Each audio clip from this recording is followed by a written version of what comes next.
Hi guys, welcome to another video, and this video comes off a comment I got on one of my last videos, and it said, would you be able to make a video on how to get a job, how to get into the job? I'm really wanting to get into security dog handling and currently studying to get an animal care qualification. I know I need my SIA, but I'm not 18 for a bit. I was wondering if you had any tips on how you got into the industry, and did you start off with other security work? Now, a lot of you guys will know some of my older videos. One of my first videos was about getting into security dog handling. One of my videos was about how much. And I thought, you know what, it's 2024. I'm like 4 years on from a lot of that stuff now, and I've got some more experience, maybe some better advice. So yeah, I thought I'd make a video as a response to that comment. And yeah, I've got three different sort of categories that I want to talk about, and we'll start off with the first one. And the first category is things to think about, and the first one is commitment. Now, if I think back to myself when I was sort of 17, 18, do I think that this would have been a job or an industry, or more of the dog handling side? Is it something that I would have been able to commit to? And I don't think I would, because I think if you're 17, 18, you've still got lots of stuff that you possibly want to do. Now, I don't know this person personally, but if I think of typical 17, 18-year-olds, they're going to be wanting to go out with their friends, maybe going on holidays with their friends, all these different types of things. And this job, certainly the dog handling side of it, is a massive commitment. You have to commit to the dog. If you're not as lucky as I am and get to pick your shifts, maybe you do have to work weekends as well. So it is a very large commitment, and if you can't commit to that, it's not fair on your boss, it's not fair on the dog, it's not fair on the family. So you have to first think about the commitment side of this. Like, I've got my dogs, and if I go on holiday, if I go for even a night away, I've got the commitment that I have to make sure I sort out the dogs before I say yes to doing stuff. So if you are 17, 18, even like 19, 20, and your mates say, oh, we're going to Ibiza for a week, do you want to come? You've got to remember that you've got to be able to sort that dog out for a week. So it's the commitment side to it. Do I think that I would have been mature enough at 17, 18 in order to do this job? No, I don't think I would. I think it's definitely a job that comes a little bit later, maybe sort of mid-20s, maybe when you've got a bit of life experience. But yeah, the commitment side of it is something that you need to think about. The next thing you need to think about is sort of renting and family. Now, if you are renting a property, you need to make sure that you are allowed dogs in renting properties. I've spoken to people before that have wanted to get into this industry, and they've not been allowed to have a dog in their rental property. But also, you need to think about the family, who you live with. Are them people happy to have the dog? I've spoken to people that have wanted to get into this industry, and the family don't like the dog, or they get the dog, and then the family don't understand what the dog's job is going to entail, and then they get scared. So the dog shows one bit of aggression towards someone, and the whole family freak out, and they say, right, the dog's not allowed to live here. I know people that have got the dog, and then the girlfriend turns around and says she doesn't like the dog, she doesn't want the dog, and they've had to decide between the girlfriend or the dog and the job. So you need to speak to these people as well and say, look, this is what this dog is going to be about. And look, there's different sides to each of these dogs, but what these dogs are trained to be is confrontational and loud. Like, one of the main things of my dog is he is loud. So it does cause arguments every now and then, but the one thing I say, look, this is his job, this is what he does. So there has to be some acceptance from the family that this dog is not going to be some little lap dog that you have laying around. Yes, my dog lays around and he chills out quite a lot, but there are times as well where he is confrontational and loud to people that he doesn't know, people walking past the house, and sometimes that can grate on people. But that is something you need to think about. If you are renting, can you have the dog in your rental property? And the people that you're living with, are they going to be happy to have the dog there? Are they going to freak out if the dog shows one sign of aggression? Are they going to freak out with the dog being loud and confrontational in sometimes? And one of the last things you need to think about is other dogs. I know that there's people that have got these German Shepherds in order to go and become a security dog handler, and the German Shepherd has not got on with the dogs that currently live in the property, and they've either had to give the German Shepherd up because the other dog was there first, or there's been lots of confrontation and friction within the family or within the household because the new dog is not accepting the old dog, or the old dog is not accepting the new dog. So that's something that you need to think about as well, is if you already have dogs that aren't the breed for the job. And I've also seen people that have got dogs of the right breed, but because the dogs have been pets for so long, let's say they're 4 or 5 years old, the dogs don't have it in them to learn to do the job. My dog was 18 months old, so I was quite lucky that my dog was kind of young enough that although I'd suppressed some of the stuff that we wanted, we could bring that back out because he was still young enough. If he had been 4 or 5 years old, and it would have been a lot harder, so therefore I then would have had to get another dog. So if I got another dog and I brought it in and Cooper didn't accept that dog and there was fights all the time, maybe I would have had to give that dog up, because I definitely wouldn't have given Cooper up. So you need to make sure that if you've got dogs already, that another dog coming into the household isn't going to cause any problems, and would the other dog accept a new dog coming in. So the next section is get this done early, and the first one is going to be get your SIA license.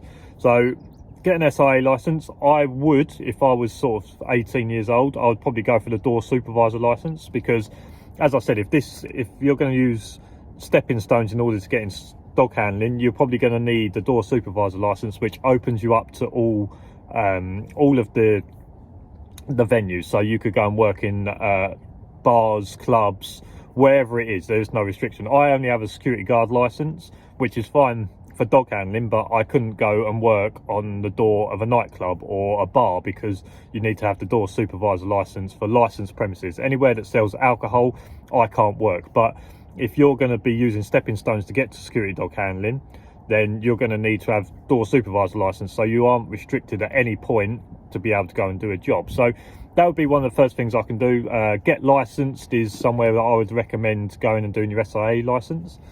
So yeah, get licensed. I'll put anything I'll talk about, I'll put down in the description of this video. But yeah, get licensed, get yourself an SIA license so that you are going to be able to work, and then yeah, get into security. One of the other things would be to get my NASDU handler qualification. So when it comes to NASDU, so when you go through your NASDU qualification, you will do your handler qualification and then you will do your team certificate. So there are places that you can go to where you can do like a week's intense course for your handler qualification. So you can go to the facility, you spend a week there, you do classroom stuff, there are some practical stuff, and then there are 2 multiple choice 40 question tests. So you get 80 questions at the end, multiple choice, and if you pass that, then you get what is called like your handler qualification. And when you get your handler qualification, that says that you have passed the course to become a security dog handler. What that doesn't pass you is to work with a dog. Now you need a team certificate for that. The good thing about the handler qualification is that it's a lifetime achievement award. So before you get busy with work and other commitments, maybe get your handler qualification done early so that you have that. Therefore, even if you don't become a security dog handler and you go off and become an electrician for 4 or 5 years, you can then come back and that handler qualification will still be valid because it is a lifetime achievement. So I would look at trying to get that done. There are places that you can get it done. There used to be G4S, but they seem to have stopped doing it. But there are other places that you can get it done. I think typically for a week intense course for the handler qualification, you're probably looking at somewhere about £500 to £600. That probably won't include like staying over or anything like that. So you want to maybe get that done early and get the handler qualification out of the way. Therefore, when you do get a dog and you decide that, right, I'm going to become a security dog handler now, you just need to go to a session, go through sort of the dog's NASDU, make sure the dog is up to scratch, and then get a team certificate. Therefore, you can start working. Also, with a dog in training, you can work them. So for argument's sake, I've got Cooper now, who's my qualified dog, and I come to work with him every day. If I then get another dog, the moment that that dog hits 1 and I'm got him in NASDU training sessions regularly, I can bring him to work and work him because he is a dog in training.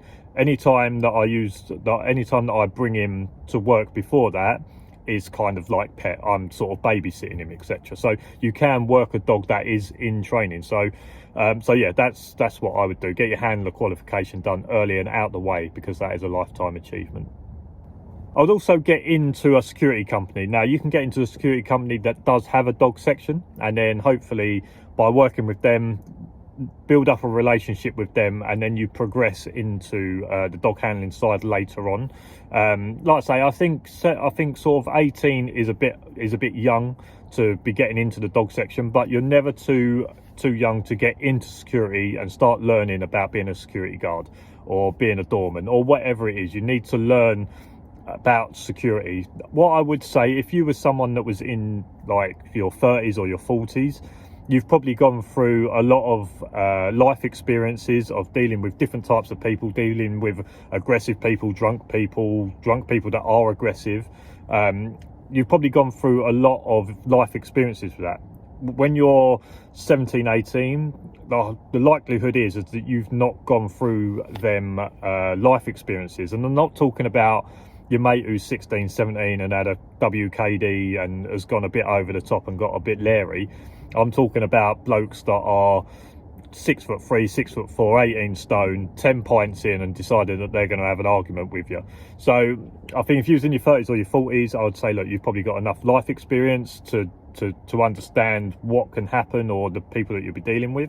If you're 18, 19, you probably haven't gone through that yet. So I would say that probably getting into security, getting some experience, but most importantly earning some money, because I think earning money and putting some aside, if you really do want to get into security dog handling, earning money and putting money aside each month so that you can start saving up for the bigger purchases that I'll talk about in a little while.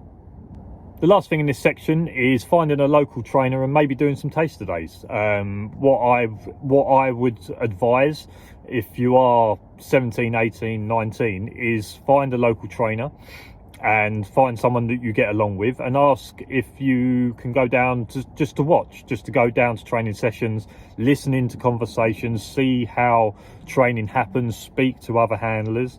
And look, if you have to go there and be the T-boy, then go there and be the T-boy. Just see it as kind of like an apprenticeship. Just find a local trainer and just say, look, I want to come down, I want to be a security dog handler in the future, but I just want to see how it all works. I'm quite happy to turn up, not get paid, but help out and do sessions, even if you just help setting up, doing different things, just learning about what training, what happens at training, speaking to handlers, speaking to trainers and that.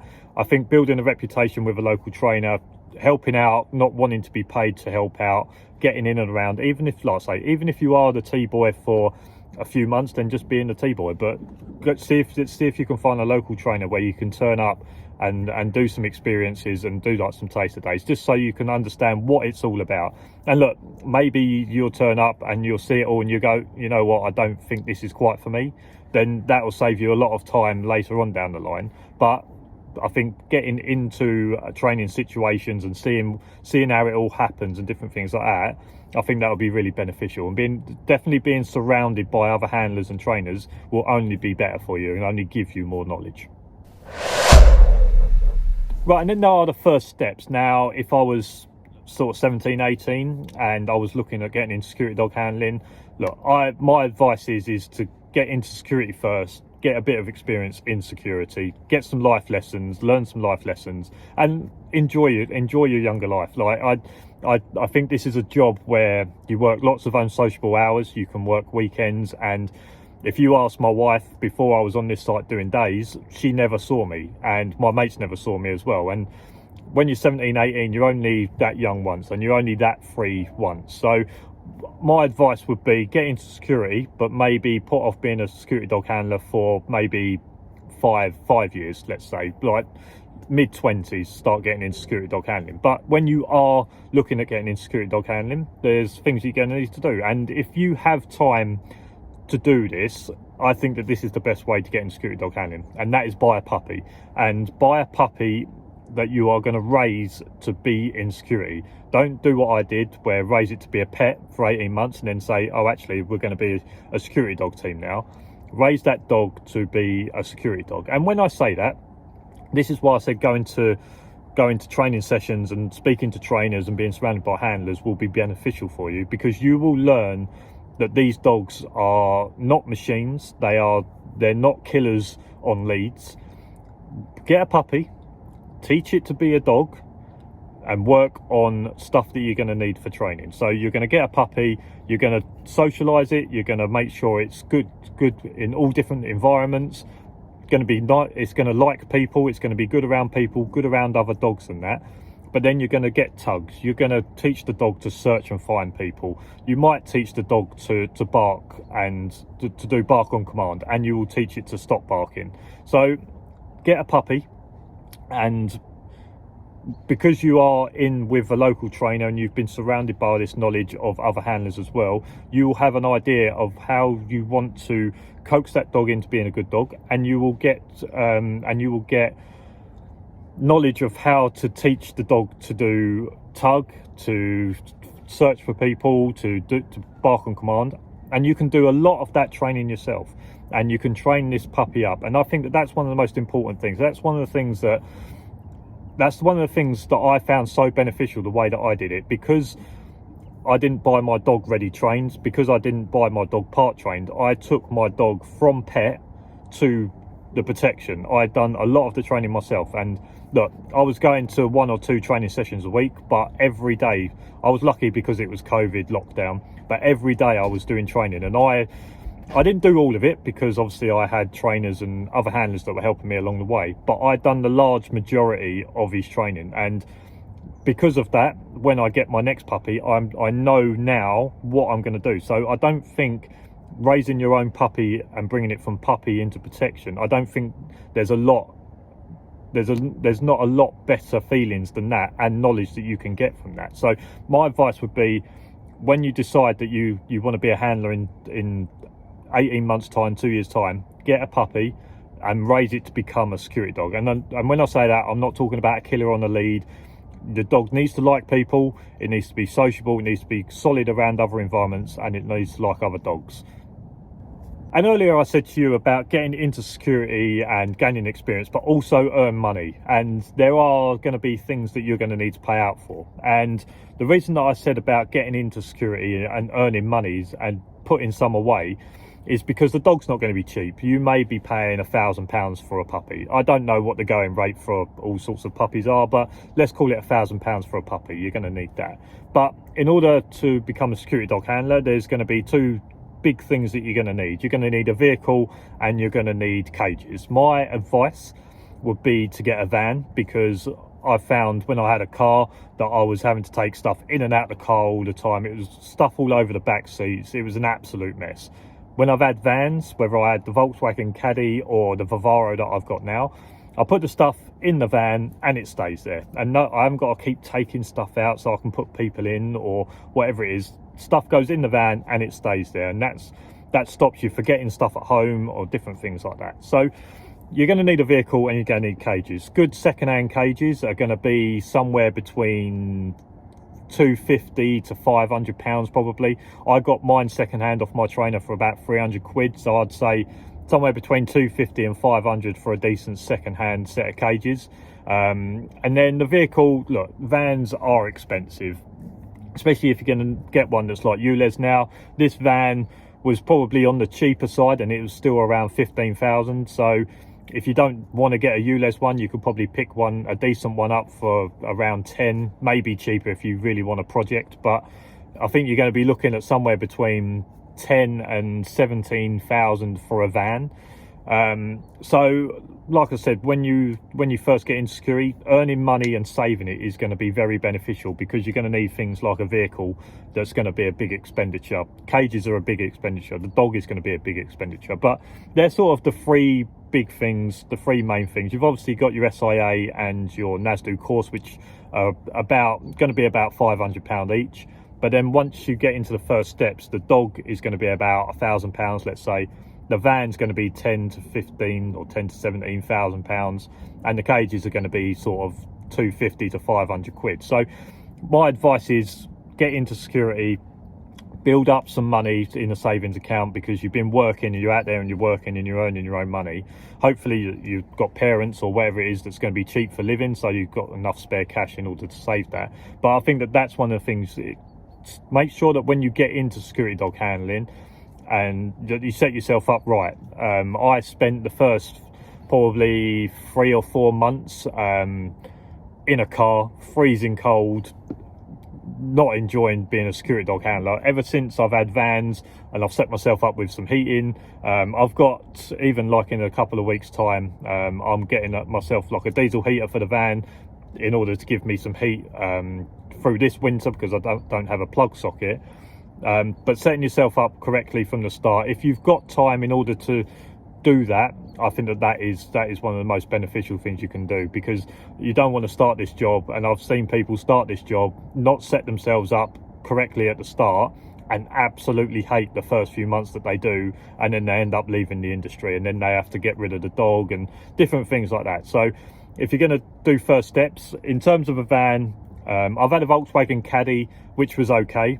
My advice now would be nothing smaller than a Vivaro. Give yourself a bit more space. In terms of cages, I would get a double cage, because if you do get a second dog down the line, you don't need to buy another cage. You've already got the spare cage, and you can use the spare cage as for storage until you fill it with another dog. So look, there's just some of my tips and advice for getting started out of them 3 categories. I'm sure there may be some stuff that I've missed. If anyone's got any questions, put them down in the comment section below. If you want some advice on anything specific, put that down in the comment section below as well. This person just commented on one of my last videos, asked me to do it. And like I say, it's been 4 years since I've done a proper update on sort of the knowledge that I've gained since my first few videos. So if you want any advice, put that down in the comment section below. If you've got anything you think I've missed or your advice, then put that down in the comment section below as well, because it will help someone. Like I say, most of this has been aimed at someone that is turning 18, and my advice to them. But there are people that are getting into the industry that are later on in life, and maybe they're struggling between finishing their old job and starting becoming a security dog handler, and not getting the balance right on that. So if you are someone that's come to security dog handling later in life and left one profession to come into this, maybe your advice would be helpful for some people as well. So yeah, guys, look, if you've got anything, put it down in the comment section below. If you like this video, make sure to give it a thumbs up, subscribe down below for loads more videos, and that's for now. I'll see you again next time. Cheers for watching. See you later. Bye. Okay, let's go.